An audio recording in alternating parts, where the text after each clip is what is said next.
Você está aí, eu estou aqui, conosco está o Senhor. Isso é o melhor. Que Deus continue abençoando você e a sua família querida. O texto bíblico inicial está aqui no livro dos Salmos, 122, verso 1. Está escrito, palavras de Davi: alegrei-me quando me disseram, vamos à casa do Senhor. Simples assim. Alegrei-me quando me disseram, vamos à casa do Senhor. Quando eu fui convidado para ir à casa do Senhor, diz Davi, eu me alegrei quando me chamaram. A ideia aqui é de ir ao templo e adorar a Deus no seu santo templo. Veja, a igreja não é um fim em si mesma, é apenas um meio. Você compreende?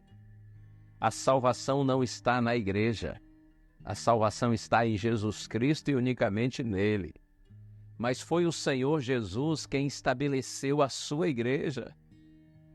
Deus tem prazer em ver seus filhos reunidos, congregados.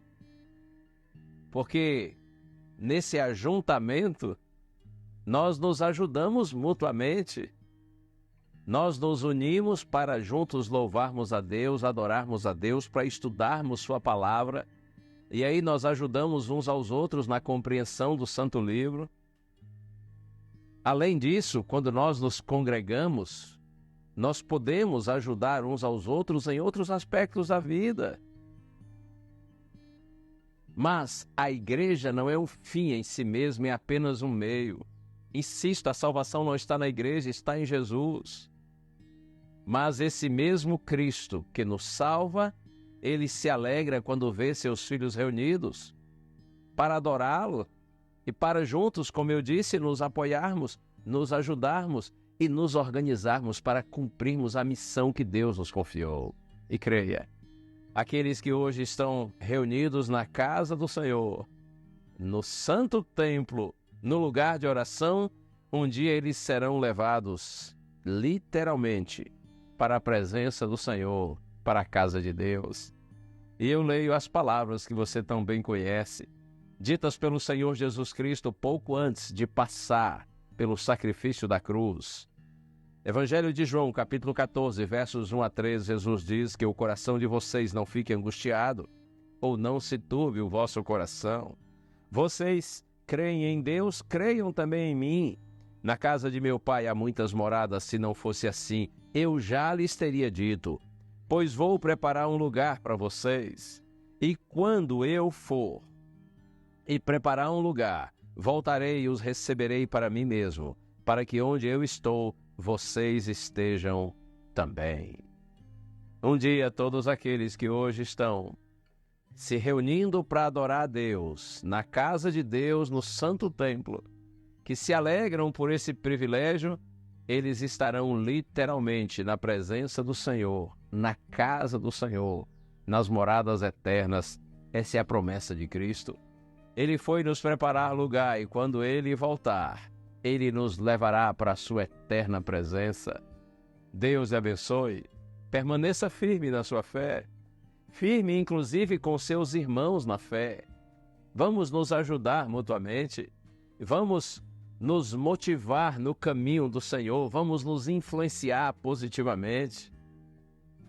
E também vamos nos organizar para cumprir a nossa missão de anunciar o Evangelho, até que o Senhor venha e nós estejamos juntos, reunidos, na sua presença gloriosa.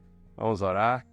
Ó Deus bendito, coloca em nosso coração, Senhor, a alegria que colocaste no coração de Davi, por nos congregarmos com os nossos irmãos na fé, que todos nós compreendamos o privilégio que é ir à tua casa e te adorar na beleza da tua santidade, e que um dia, Senhor, quando os salvos forem todos reunidos no mesmo lugar, que nós estejamos lá na tua casa, na tua morada eterna.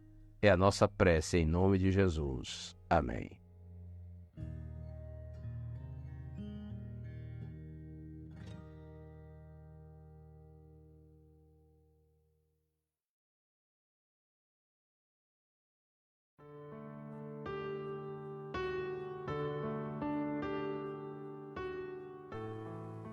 Mateus capítulo 5, versos 1 e 2 está escrito: Quando Jesus viu aquelas multidões, subiu um monte e sentou-se. Os seus discípulos chegaram perto dele e ele começou a ensiná-los. O evangelista Mateus registra o momento em que Jesus prega aquele que, na opinião de muitos, seria o maior sermão da história, o chamado Sermão do Monte. O ensinamento ministrado ali é maravilhoso, mas hoje eu quero me ater aos momentos que ocorrem antes do discurso em si. Instantes estes que, mesmo sem palavras, já nos ensinam tanto a respeito do coração de Deus. A primeira coisa relatada por Mateus é que Jesus viu as multidões. Os olhos do Senhor estão sempre voltados para a humanidade, seja em relação ao seu sofrimento, às suas necessidades ou à sua salvação. Jesus contempla a multidão, que em sua maioria era formada por pessoas simples do campo, que esperavam ansiosamente pelo Messias, pelo Salvador prometido nas Escrituras pelos profetas. Assim como Jesus viu a multidão, ele hoje vê as suas lutas, o seu desespero e sabe de tudo o que você tem passado. A seguir diz que ele subiu a um monte e se assentou. O ato de subir em um monte e assentar-se revela a preocupação que Jesus tinha de que todos recebessem de forma clara as palavras que ele diria naquela hora, pois Jesus sabia que suas palavras tinham e têm até hoje o poder de transformar vidas. Deus faz de tudo para que a palavra dele chegue a todos aqueles que necessitam e não mede esforços para que isso aconteça. O Senhor fala conosco através da sua palavra e dos seus profetas, homens e mulheres usados por ele para que você receba o genuíno alimento espiritual que sustenta o seu espírito. E é interessante perceber que, ao invés de Jesus ficar de pé, como todas as pessoas que vão pregar a palavra de Deus, Jesus se assenta. O maior sermão de todos os tempos foi feito assentado.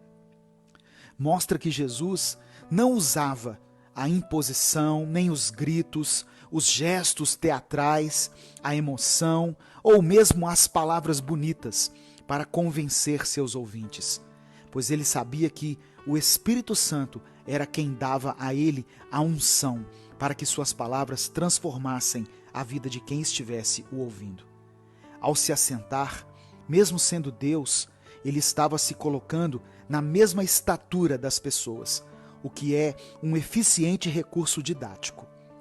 Para terminar, o texto diz que os seus discípulos chegaram perto dele e ali eram ensinados.